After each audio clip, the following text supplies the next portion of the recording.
Tips with Tony. Tips with Tony. All about nutrition from your favorite dietitian. Everything you need to digest in your mind. Tips with Tony. Tips with Tony. Making you healthier one bite at a time. With Tony. Woo. Hello and welcome to the Tips with Tony podcast. I'm Tony Marinucci, your registered dietitian, helping you get healthy one bite at a time.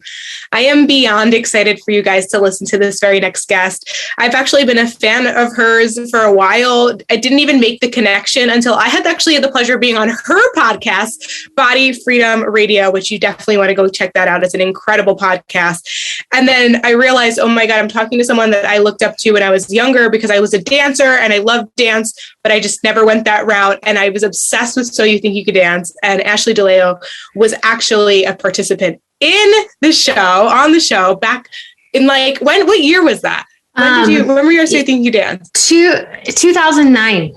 Yeah. 2009. Yeah. So I was, that's when I was in college and everyone knew that I was obsessed with So You Think You Can Dance. And if you wanted it, I remember watching it on my college breaks and my friends wanted to see me. I was like, well, this is when I'm watching So You Think You Could Dance. So you can come over, but you have to be quiet.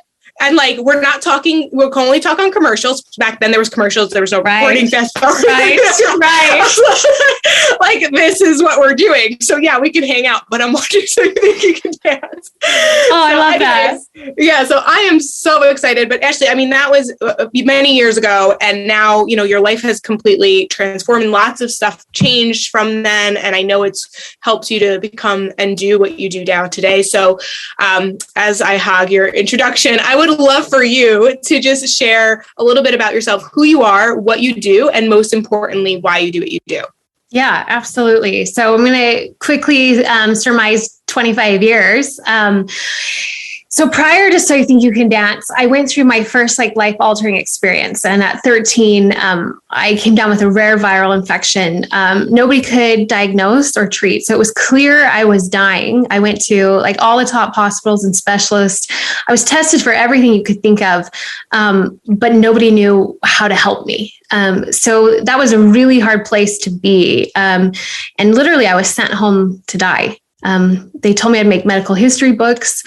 We had no answers. And I'll never forget the day the doctor told me I'd, never dance again. And I had danced 5 hours a day since I was 7. So that in of itself was just crushing, but that I'd never live a normal active life. And he told me I needed to accept I wouldn't live past my teenage years. That was the hardest, but most defining moment of my life because I decided right then and there, I just didn't accept that, right? I wouldn't just accept those limitations, but we had no idea what to do.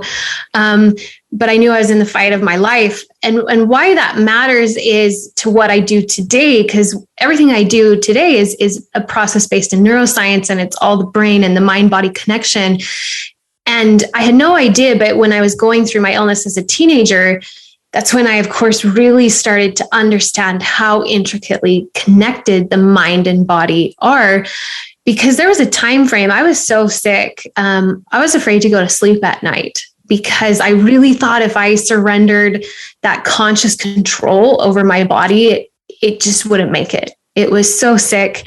I could hardly lift a finger. It's a really scary place to be, to not have enough energy to lift a finger or even speak. And that's when, through that whole experience, I really understood the power of our mind and its connection to our body and how we think, and that's direct impact on how we feel and what our possibilities are in life. So obviously that was a story in of itself. I fought for my life for over 4 years. I was out of dance for 6 years, which is why too, it was so to even go back to dance, but then especially to get back level and to be able to, endure something like So You Think You Can Dance, where we were dancing at the end 10, 12 hours a day, which was just insane from someone who couldn't, lift a finger. So fast forward after that, we had an amazing career. And I was always, of course, very passionate about health and taking care of our bodies and being strong and fitness from that state of being, right? Because that was my avenue to getting my life back. But then about 5.5 years ago, I went to have my second hip surgery. And I thought it would go like my first one. I went back to my career 8 months after, and this one failed and launched my entire body into chronic pain. And it was very like deja vu, but this time so much harder. I, was a mom, I was a wife, I had my career. I now couldn't even like hold a book. I couldn't lift my daughter. In a second, I went again from my strongest physical self to barely being able to walk. And it was deja vu in that I was like a mystery again. And the best that they could tell me was my nervous system had flipped a switch. And now I was being told again, this is my life. I'm a chronic pain patient and I need to accept that, right? And thankfully, with what I'd gone through when I was younger, I knew not to. I had already seen what, the human soul and body could overcome. But again, nobody could help me. And I tried everything you can think of, any Western, Eastern, alternative, functional, regenerative. I mean, I had like over 150 different types of injections, all types of healing. And I really got to this place of desperation and determination. When I looked at my husband, Ryan, who was also, of course, on the show with me, and I said, there's nothing left for me to do. Like, what are we going to do? And that's when I really dove deeper into neuroscience. And pain science is really intricate to the nervous system, and that mind-body connection. And I thought, if my nervous system flipped a switch into pain, I'm going to figure out how to flip it back. And by my own study and working with some amazing people and just really self-studying neuroscience, like 4 hours a day to save my own life. So I was very motivated through that whole process and really understanding how every experience in our life impacts our nervous system and all the memories stored there. So it wasn't just the failed surgery of today. It was the trauma from the illness of my past. Right. And I realized I'd been carrying PTSD at a subconscious level, because how do you go through that and not, but I was so wired to survive, which I think everybody has those times in their life, right, where you got to get through. And so you really don't understand how it's impacting you, right? And your system and your thought processes and your emotions and all those pieces. So that's what really became the creation of bioemotional healing, which is my process based in neuroscience, that whether it's physical pain, emotional pain, anxiety, depression, limiting beliefs, really an issue, with your body or relationships, like whatever's been wired, right? Whatever's been wired, which is where you feel stuck, can be rewired. And that's really the power that is not just me. And that's what I'm so huge on sharing, because we hear a lot of inspirational stories, right? But then you think, well, that's them. And what do I do in my life? And that's really the power, that this has nothing to do with talent, intellect, looks, like personality. It's really based in science and how the brain and nervous system work and its ability to change, which we now know until the day that we die. So no matter how long you've been stuck, no matter how traumatic it may be, science has shown the power that we have between our brain and nervous system, its connection to our body, can change. Those neural pathways can change. So that's what brought me to my work today. Yeah, and I'm sure we could expand on so many stages of your life, right? Don't you reflect back? I was just talking to someone and I was thinking how I just feel like I've lived so many lives. Absolutely. And it's just like, there's so many components to our life that really is just like, it almost feels like a life in itself. Right. You think about your teens, your childhood, your teens, and your young adulthood, and, being an adult, and then parts of your, it's just crazy. It's just so crazy. But I actually want to commend you and also kind of elaborate. I'm curious if this is part of the healing process. You mentioned twice, actually, that you were told by doctors, this is almost it, accept this as what it is. And you refused to believe it. Mm-hmm. Would you say that is the thing that saved you? Can you elaborate on how important that is or powerful that is, because that's what I heard. I heard that like, because you never accepted it as true, you literally change the trajectory of your life. Yeah, right. Because the brain is wired to validate whatever we believe. That's its wiring, right? So that's why whether you think you can or you think you can't, you are right.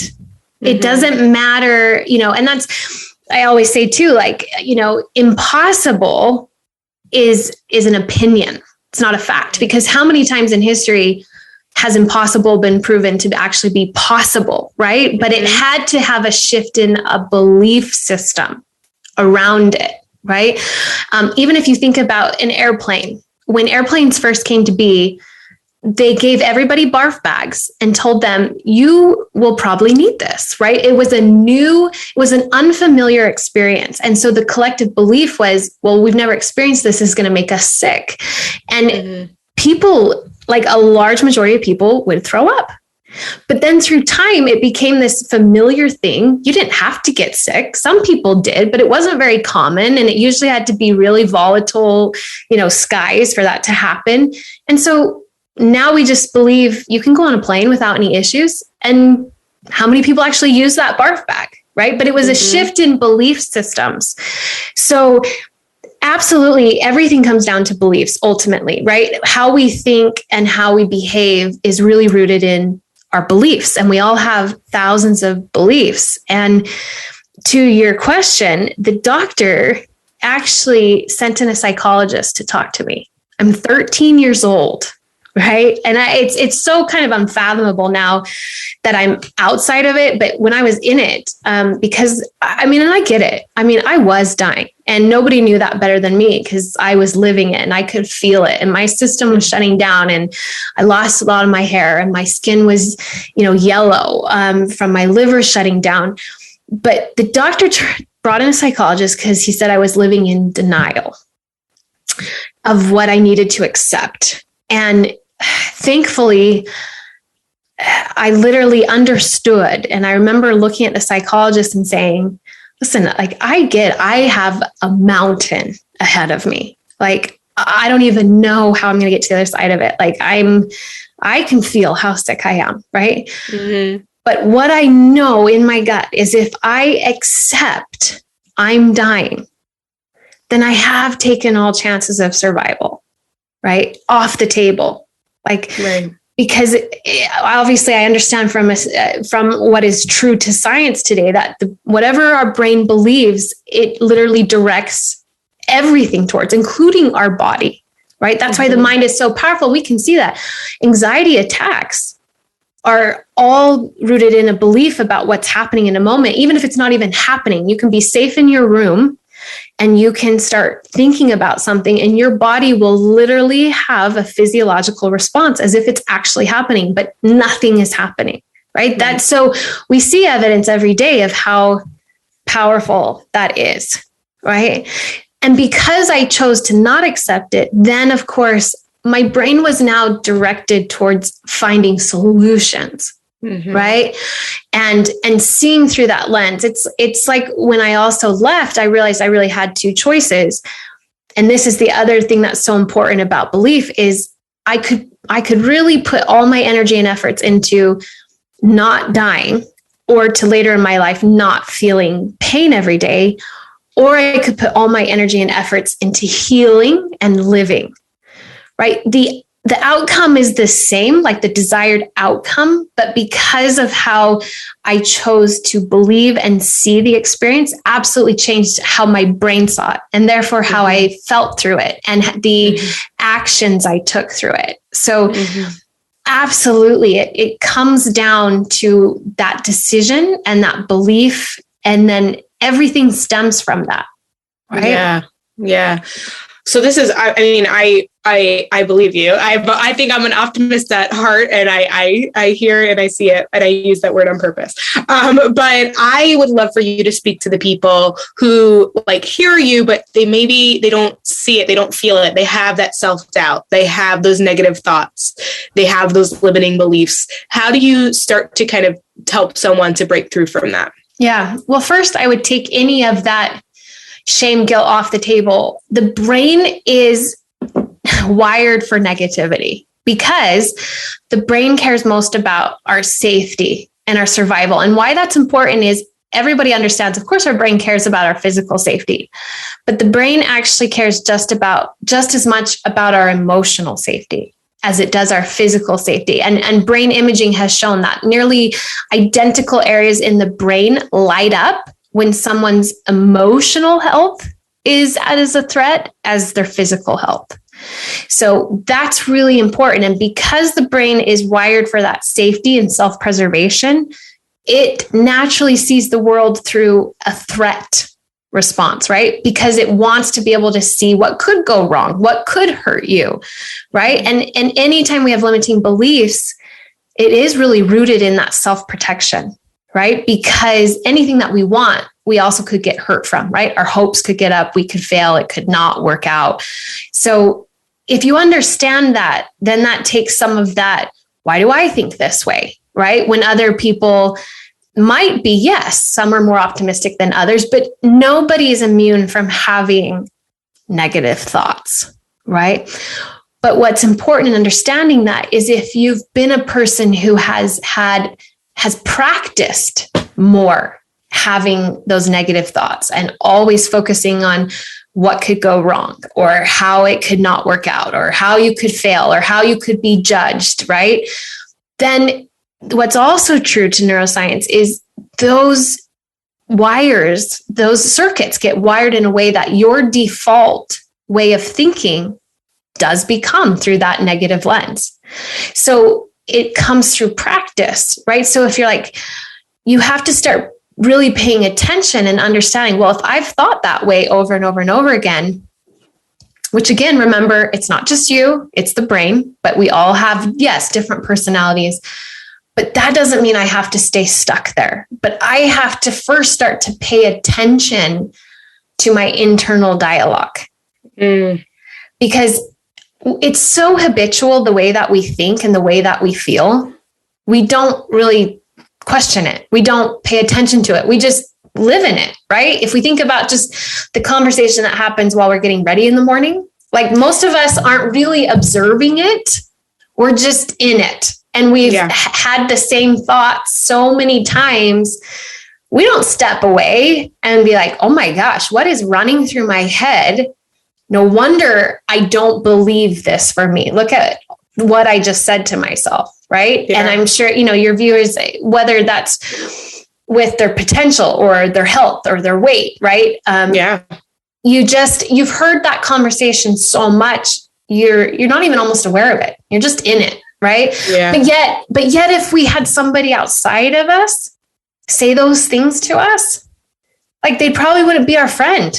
Right. Because first of all, we'd probably be like, wow, nobody talks to me like that. But we do. Right. Right. And then if we had like a relationship or a boss or coworker talk to us that way, we'd be like, well, I can't do well here. Right. But then we're constantly living in this like disempowering internal state. And then we're like, well, why can't I succeed? Mm-hmm. And so the first step, and we hear this word a lot, and it's a real buzzword of, awareness. Well, what does that mean? It really starts to just paying attention, like observing instead of just allowing your thoughts to run, or when you feel a reaction, just getting stuck in it. It's like I tell my clients, we're just trying to create this space because right now, most of us have the same thoughts, feel the same way, do the same behaviors, right? And it's all happening together in like nanoseconds because the brain works really, really fast, right? So all we're trying to do is start to create space where when we have a thought or we feel a certain way, or we feel a strong way to do the same behavior in the past, we just start creating a little space to be like, what am I thinking? Why am I thinking? Why do I feel this way? Like what just happened that might trigger something from the past, right? What is really going on? You're just starting to honestly observe yourself the way that we observe other people, right? We all people watch. We can probably tell some of our closest people some of their own patterns, right? Because but we just really don't observe them in ourselves. And the reason why I say observer is because it's not meant to be done from a place of criticism, right? We're not doing this to now judge ourselves more, right? Right. Which I think people probably, I'm glad that you said that, because as you're saying, I'm like, people probably think like, I think about my thoughts all day, but they're judging them constantly and they're criticizing them constantly. So that's a really big difference of just like getting curious with them or just recognizing them. So there's a big difference. Yeah. And why that matters too. And again, we're all our worst critics. And absolutely, I've went on my own journey of not living in so much harsh criticism, right? And even in as a dancer, I mean, you have like, you're almost like wired that way. Like you almost like have to, I wouldn't even say wired. What's the word? Like conditioned, molded, conditioned. Yeah. Yeah. Like that's like the expectation. And if you don't, you're going to fall behind. Right. Yeah. I mean, I paid a lot of money for someone to tell me hours and hours a day what I was doing wrong. Right. Mm-hmm. And not just, and to critique me. And it was, to get better, but absolutely. And to that point, dancers get such harsh criticism for body image issues, but you tell me anybody else who wears tight clothing and lives in front of a mirror, right? Hours and hours a day and is being critiqued, not just how you're moving, but what your body looks like. Right. Mm-hmm. So dancers get a bad rap, but literally, we're conditioned to be harsh judges of every piece of ourselves, right? Separate from, again, everyone being their worst critic. But yes, I paid a lot of money for that. And then as a ballroom dancer, we competed to be judged and measured, right? And it's again, how the brain does one thing, it does everything really. So it is starting to make those separations in our life of where we have to maybe have more criticism, but from a place of growth. And that's the difference. I always tell my clients, self-evaluation is a critical part of life, right? We have to be able to evaluate what we're doing well, what we want to do better. But self-evaluation is different than self-criticism. Self-criticism is that judgment, criticism, shame, guilt, right? That takes us to a cycle that doesn't lead to anywhere productive. And why that matters is criticism and guilt actually activate the threat response centers in the brain, which actually just reinforces your stress response. So like I tell some of my clients, their worst anxiety is over their anxiety. Right? Does that make sense? So they have anxiety, but now... No, I have a lot of clients like that. I've had some experiences personally, but one client in my mind, I'm going to send this to her. Yeah. Right? Fast forward to this moment right here, this episode. Because what happens too is, so anxiety is their stress response, right? Emotional eating might be somebody else's stress response, right? It's all individual, but when you judge it, you criticize it, it alarms that brain's threat response. So it actually amplifies it and it solidifies it happening again. Because whatever has a threat response, the brain remembers. So that's why separating, observing, just actually really from a place of love. Because why are we doing this? Because we ultimately love ourselves enough to want to live the life we feel we want, right? The health that we want, right? The relationship with your body, your food, or others that you want. And that's why ultimately, if you can remind yourself, that's why you're doing this. So observing isn't judging. It's really just paying attention. Because if we're not aware of what's happening inside ourselves, we can't change what we're not aware of. We're just stuck. Right. We know we're stuck in a cycle. We know what we do, but why do we do it? That's part of being the observer is really starting to understand the pieces that contribute to why we think and feel and react the way that we do. God, I think this is, but it's, it's kind of hard to look in the mirror and to be honest with yourself, right? I think a lot of people are just used to avoiding those hard questions. And like you said, to kind of go with the flow or go with the motions of life. And really never really sit to observe, but it's necessary. It's definitely necessary. I'm curious because you mentioned about... Yeah, it's uncomfortable. Yeah, it is. It is. I'm wondering from you if there's any other sort of, like, I guess you mentioned something, when you had a traumatic experience for the second time and it brought back stuff up from the first time, right? So I guess, like, are there signs and symptoms other than anxiety or emotional eating, maybe because we mentioned those already, that someone has more healing to do? Or, like, is there always healing to do? Is it, like, I'm curious, like, at what point are you ever done? Or, like, what's happened? When do we know? Like, and maybe some people are listening and like, oh no, I'm fine. I don't have anxiety. I don't emotionally eat. Like, I don't have any healing to do. Like, what are the signs and symptoms? Or how does once you start to pay attention, what's the noise that says, you know what? You may want to go a little bit deeper with that one.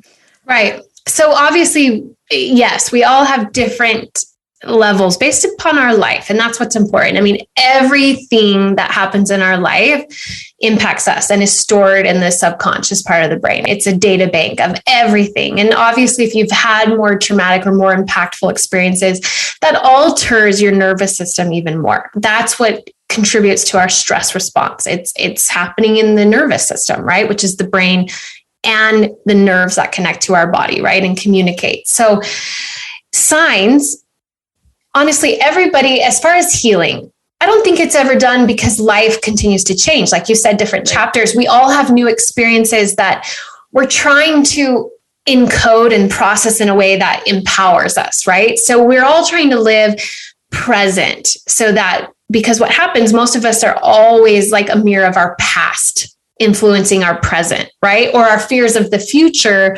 impacting our present. So I think living in a state of like awareness, mindfulness is always important, but there's different levels. I would say, anyone that is stuck in something that they feel they can't get past, right? And for some people, that's just a negative thought loop they can't get past, right? Maybe they don't have anxiety, but they just feel like their mind is going and going and going and going, right? There's a reason that's happening. There's deeper things that are keeping your mind in that busy state, right? Or people, when you're having challenges with relationships that seem to, they take different forms, but same issues are coming up, right? Mm-hmm. Or a lot of people just live in this like discomfort of, I'm not living what I feel is my potential, right? Or they have limiting beliefs around their business or their career, right? All of those are signs. Anything that you feel is something that you continue to experience over and over again, right? And it's something you feel like you're battling or you can't get free of, right? Mm-hmm. Those are all signs that something deeper is happening that is contributing to keeping you in that cycle, right? Mm-hmm. So those, and it's really interesting. They all can take different forms. I've had clients even come to me who have kids that are challenging, right? And they want to be better equipped to understand how to handle that and what's going on in their brain.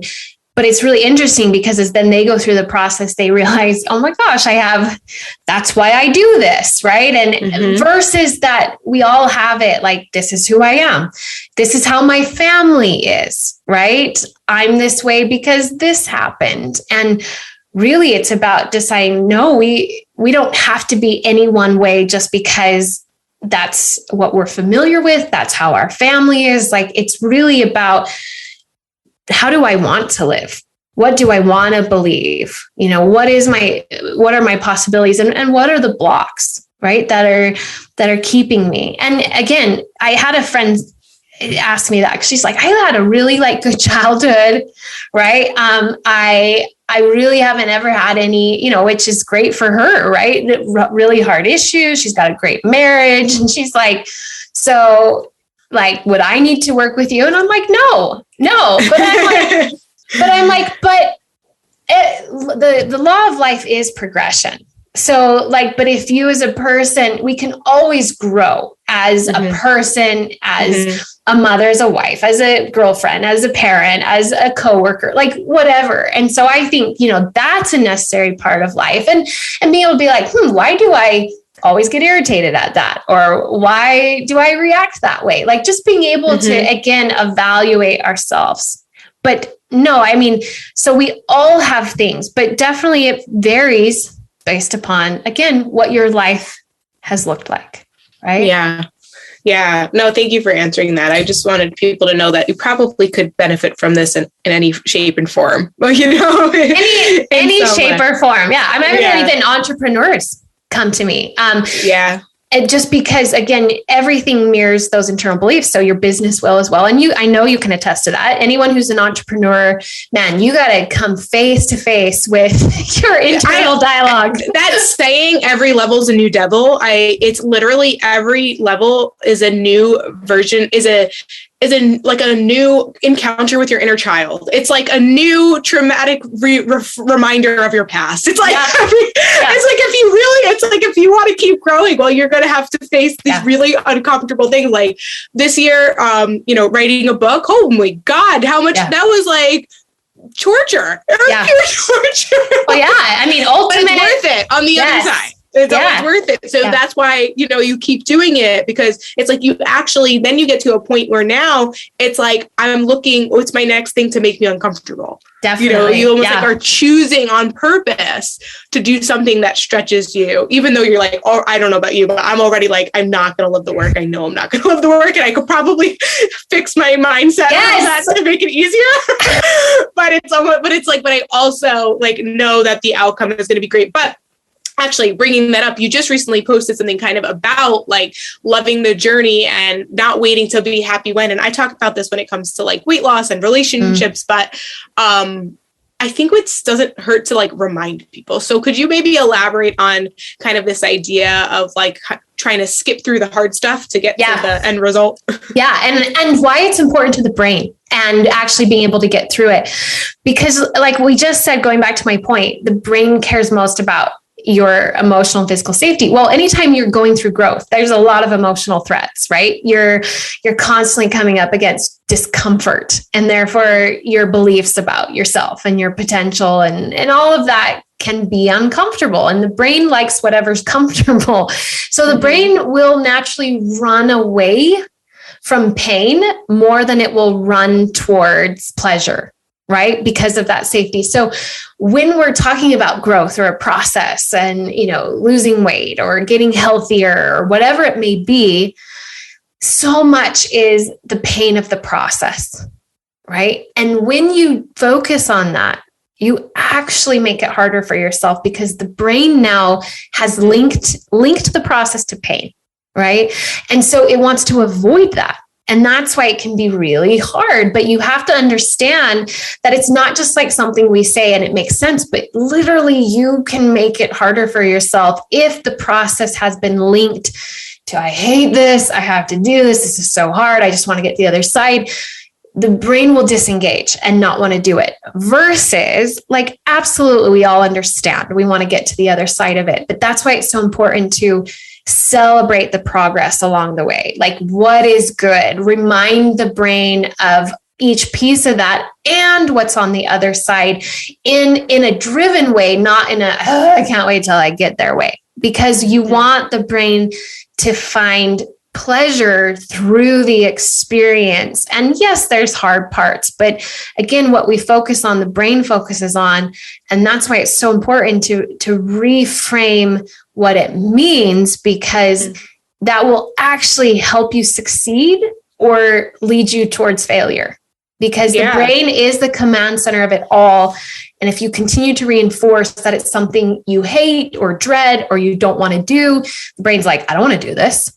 Let's not do this. It literally gives up. You get stuck. You're stuck. Like it literally just tells you what's the point. Like that's where your mind goes. Right. And you just give up. Right. And hard. I think a lot of people, maybe, I don't know, maybe I'm speaking for others, but coming from where I help people more find the balance versus like that all or nothing mindset.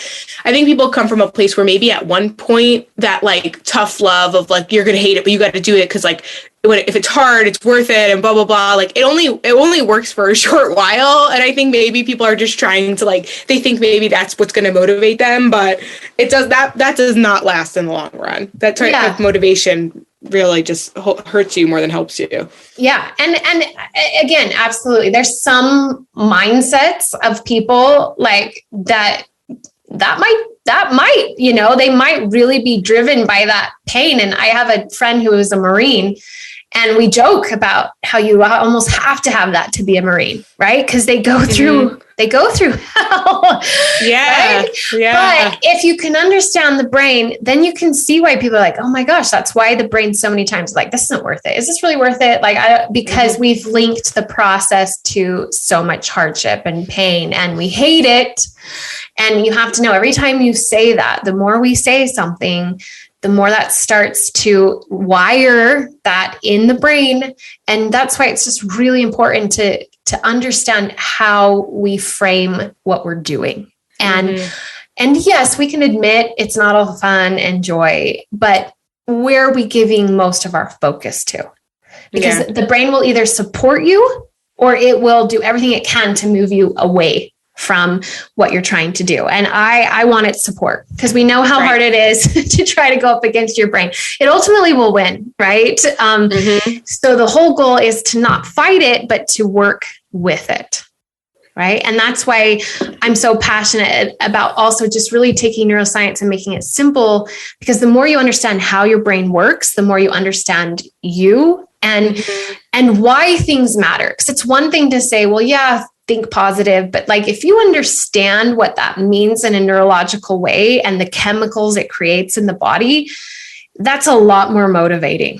Right. Totally. And that's how, with myself and my team members as dietitians, that's exactly what we're teaching our clients is about their bodies, right? If you learn what your body is able to do for you, the incredible functions and how it thrives when it's being fed certain things, and even mindset stuff we'll work on as well. But I think that's why you have something, I think you have like something free on your website about mind and body, like mind-body connection. Can you elaborate on that if anybody wants to find more about it? Yeah, absolutely. Like I was saying to you, when it comes to neuroscience and changing your neural pathways and subconscious mind, that's like overwhelming, right? Where do I even start? Yeah. And obviously it can get very deep and very scientific. And so that's why I have a free mind body blueprint, and you can get it at freemindbodyblueprint.com or my website, which I'm sure will be in the show notes, Ashleigh Dilello, because you got an Italian name. I got an Italian name. It's not spelled easily. But the mind body blueprint really is a 3-step like action plan to start integrating in your daily life to help rewiring like those neural pathways. So it's a really good, okay, great. Where do I start? What even can I do? I know where I'm stuck, but what do I do with it? Right. And I might be aware of some of my patterns, but what do I do with it? So that's there to help address. And I've had amazing feedback from people just doing that. So I know sometimes when things are free, we don't think they have value. I promise this is impactful. And then if you want to understand the brain more, from my website, I have a free training. You can click a button. It says get started now. And it's a free training on the brain of really the shifts to help get out of that negative thought loop and anxiety or whatever pattern you're stuck in, even if it's, emotional eating, starting to understand the brain aspect of that, right? And why that stress response is so ingrained, right? And then from there, obviously, if people, they want to dive deeper, because it does take a level of, wanting and commitment. And you can speak to that as well, because, people have to do the work. They can schedule a free consult from my website. It's a free consult with me, to help them get to the root and see if, they're ready to dive into bioemotional healing is an 8-week process to really rewire. But it's amazing what can happen when you work with your system and not against it. And change really can happen so much faster than we've been led to believe, because now we're using that amazing power to help us instead of fighting against it. Yeah. Yeah. That's amazing. Okay. So go, basically there's the blueprint for free, a training for free. And if people want to work with you, they can book a discovery call. Yep. Absolutely. Amazing. So I'll put all those links in the show notes. Definitely follow Ashleigh on Instagram as well. Make sure you check out the Body Freedom Radio podcast. It is great. And Ashleigh, anything else you want to share? the listeners close out with? Any other last comments? Yeah. And, go listen to the episode with Tony. That'll be coming out as well. That was a great interview. The most important thing, I just want them to have hope. I totally 1000% get, especially if you've been stuck a while, there's a certain self-protection that comes of like, okay, this is me, right? This is who I am. And is it possible to change? And again, that's why I created Bioemotional Healing. I mean, it saved my life and allowed me to heal all the pieces, including my PTSD around my body and health. But it was really, I wanted people to know that it's possible. Like it is based in science and how your brain and nervous system work. Unless you have true mental illness or a brain injury, like you have these same capabilities. Mm-hmm. And I know it's one thing to hear it, but this is truth in how the brain and nervous system work. And I've literally had clients that are 67 years old that have been stuck and now are free.